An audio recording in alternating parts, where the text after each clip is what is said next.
अस्सलाम वालेकुम दोस्तों। तो आज की इस वीडियो में आपके साथ में शेयर करूंगा इंडिया से सऊदी अरब फ्लाइट्स के बारे में। और भी नई नई जानकारी आई है, कुछ नई अपडेट आई है और आपकी तरफ से काफ़ी सारे सवाल पूछे गए हैं, उनके जवाब देने की कोशिश करूंगा।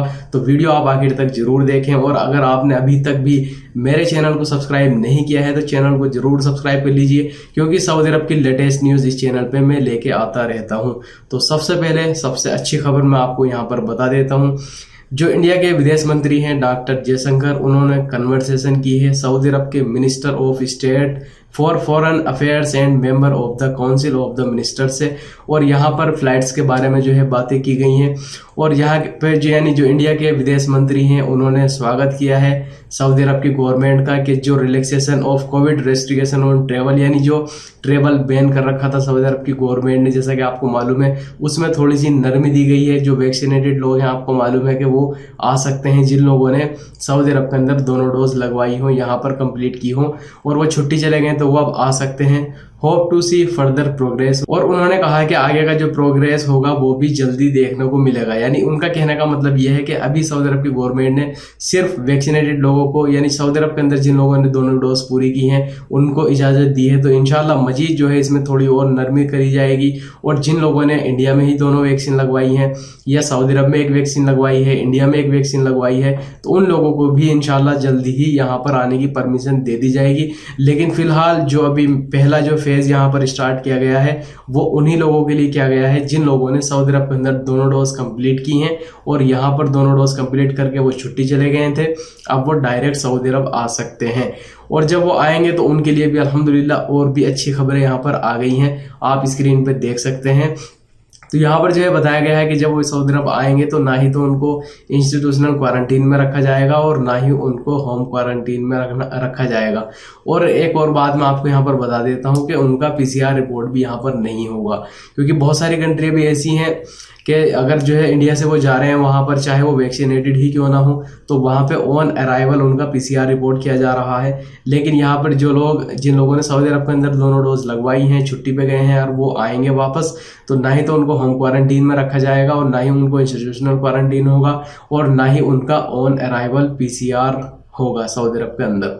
और एक और चीज़ जो है मैं आपको यहाँ पर बताना चाहूँगा, किसी ने जो है सऊदी एयरलाइंस के ट्विटर पर ट्वीट कर रहा था, यानी सवाल किया था इसके बारे में कि जैसा कि सऊदी अरब की गवर्नमेंट ने, यानी जिन कंट्रियों पर पहले पाबंदी थी वो हटा ली गई है, तो अब हम लोग जो है डायरेक्ट आ सकते हैं। तो यहाँ पर सऊदी एयरलाइंस ने इसका जवाब दिया है और उन्होंने कहा है कि सऊदी अरब के किसी भी एयरपोर्ट पर आने के लिए पहली और बुनियादी शर्त वैक्सीनेटेड होना है, यानी दोनों डोज लगी हुई होनी चाहिए। और साथ में एक चीज़ यहाँ पर बताई गई है कि इसको प्रूफ करना होगा आपको तवक्कलना एप्लीकेशन के जरिए।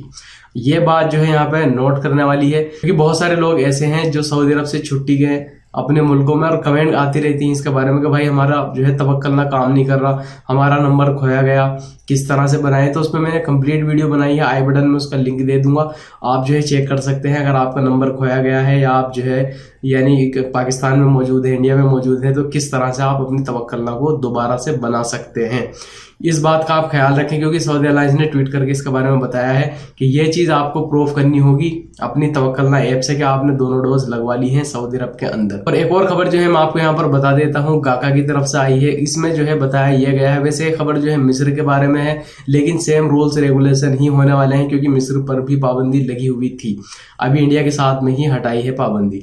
अब यहाँ पे यह है कि मान लीजिए किसी के पेरेंट्स जो है सऊदी अरब के अंदर काम कर रहे थे, उन्होंने दोनों डोज लगवा ली थी अपने, वो छुट्टी पे गए हैं, लेकिन जो उनके बच्चे थे उन्होंने नहीं लगवाई थी यहाँ पे वैक्सीन, तो वो उनके बारे में जो है गाका ने यहाँ पर कहा है कि जिनकी उम्र, यानी जिन बच्चों की उम्र 18 साल से कम की है और वो अपने पेरेंट्स के साथ आएंगे, यानी विजिट वीज़ा पर आएंगे यहाँ पर सऊदी अरब, या मान लीजिए इकामा ही वाले हैं तो वो आएंगे उनके बच्चे उनके साथ में, अगर उनकी उम्र 18 साल से कम है, तो उन्होंने अगर सऊदी अरब के अंदर वैक्सीन नहीं भी लगवाई है, यानी दोनों डोज नहीं लगवाई है, सिंगल डोज भी नहीं लगवाई है सऊदी अरब के अंदर, तो भी वो एंट्री कर सकते हैं जिन बच्चों की उम्र 18 साल से कम की है।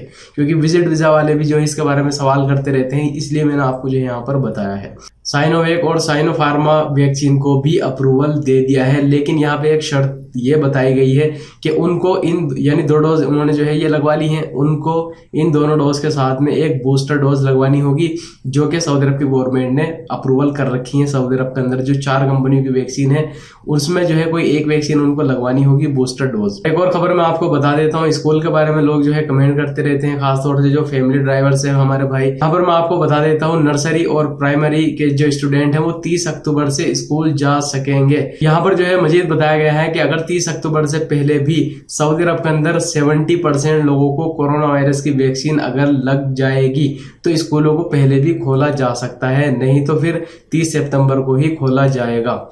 और एक और खबर जो है मैं आपको यहाँ पर बता देता हूँ, वो उन लोगों के लिए है जो लोग सऊदी अरब के अंदर खुद की गाड़ी रखते हैं, क्योंकि यहाँ पे थोड़े से रूल्स रेगुलेशन चेंज कर दिए गए हैं। जब आप अपनी यानी गाड़ी का रजिस्ट्रेशन कराएंगे, यानी व्हीकल रजिस्ट्रेशन आप रिन्यूअल कराएंगे या नई गाड़ी लेंगे, तो अब उस पर जो फीस लगेगी वो आपकी गाड़ी कितना पेट्रोल खर्च करती है उसके ऊपर लगेगी। अब जाहिर सी बात है, अगर आपकी गाड़ी ज्यादा जो है पेट्रोल खर्च करती है तो वो आपकी फीस भी इसमें ज्यादा लगने वाली है। और कोरोना वायरस की रिपोर्ट जो है मैं आपको बता देता हूं, तो अल्हम्दुलिल्लाह पिछले 24 घंटे में सिर्फ 321 नए केस आए हैं, 549 लोग जो है इस बीमारी से सेहतयाब हुए हैं, 8 लोगों की मौत हो चुकी है। सबसे ज्यादा केस जो है रियाद में 74 है, मक्का में 57, एस्टन में 32, अल कसीम में 32, Asir 26, Jazan 25, Medina 20, नजरान 16, तबूक 10, northern borders 8, हाइल 8, अलजोब 7, अलबहा 6।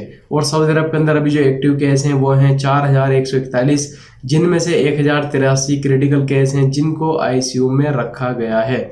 और यहाँ पर जो है भाई ने सवाल किया है, जिन लोगों ने 2 डोज सऊदी से बाहर लगवाई है और रिटर्न वीज़ा है तो उनका क्या होगा। अब उनके कहने का मतलब यहाँ पे ये है कि वो सऊदी अरब से छुट्टी गए थे और उन्होंने मान लीजिए इंडिया में गए हैं या पाकिस्तान में गए हैं, वहाँ पर उन्होंने 2 डोज लगवाई हैं, तो क्या वो सऊदी अरब आ सकते हैं। तो अभी नहीं आ सकते, लेकिन आने वाले टाइम में इंशाल्लाह उनको भी परमिशन दे दी जाएगी, क्योंकि अभी जिन लोगों ने सिर्फ सऊदी अरब के अंदर वैक्सीन लगवाई है 2 डोज, उन्हीं लोगों को जो है परमिशन दी जा रही है वापस आने की। एक भाई ने जो यहाँ पर सवाल किया है कि 1 डोज लगवाई है क्योंकि कोरोना वायरस हुआ था और 1 ही डोज लगी थी। तो देखिए यहाँ पर मैं आपको बता देता हूँ कि अभी इसके बारे में कोई भी जानकारी नहीं आई है, क्योंकि पहले जो रूल था वो ये था कि अगर आपको कोरोना वायरस हुआ है सऊदी अरब के अंदर, फिर 1 डोज जो है लगवानी थी और आपका इम्यून स्टेटस जो है शो हो रहा था। लेकिन अभी मैं अगर बात करूं अभी की, तो यहाँ पर जिन लोगों को पहले कोरोना वायरस हुआ भी था उनको भी दोनों डोज लगवानी है, यानी लग रही है अभी, और बहुत लोगों ने लगवा ली है। अभी इसके बारे में कोई भी कंफर्म न्यूज नहीं है कि जिन लोगों ने 1 डोज लगवाई है, पहले कोरोना वायरस हुआ था, उनका इम्यून शो हो रहा है। तवक्कल ना पे छुट्टी चले गए थे, अब क्या वो डायरेक्ट आ सकते हैं या नहीं आ सकते, या उनको थोड़ा सा वेट करना होगा। इसके बारे में इंशाल्लाह जैसे ही कोई जानकारी आएगी, या फ्लाइट्स के बारे में और भी जो नई नई जानकारी आ रही हैं, क्या रूल्स रेगुलेशन होंगे, इंशाल्लाह वीडियो बना करके हम इसी चैनल पर अपलोड कर देंगे। अगर आपने अभी तक मेरे चैनल को सब्सक्राइब नहीं किया है, चैनल को सब्सक्राइब कर लीजिए। वीडियो देखने के लिए बहुत बहुत शुक्रिया।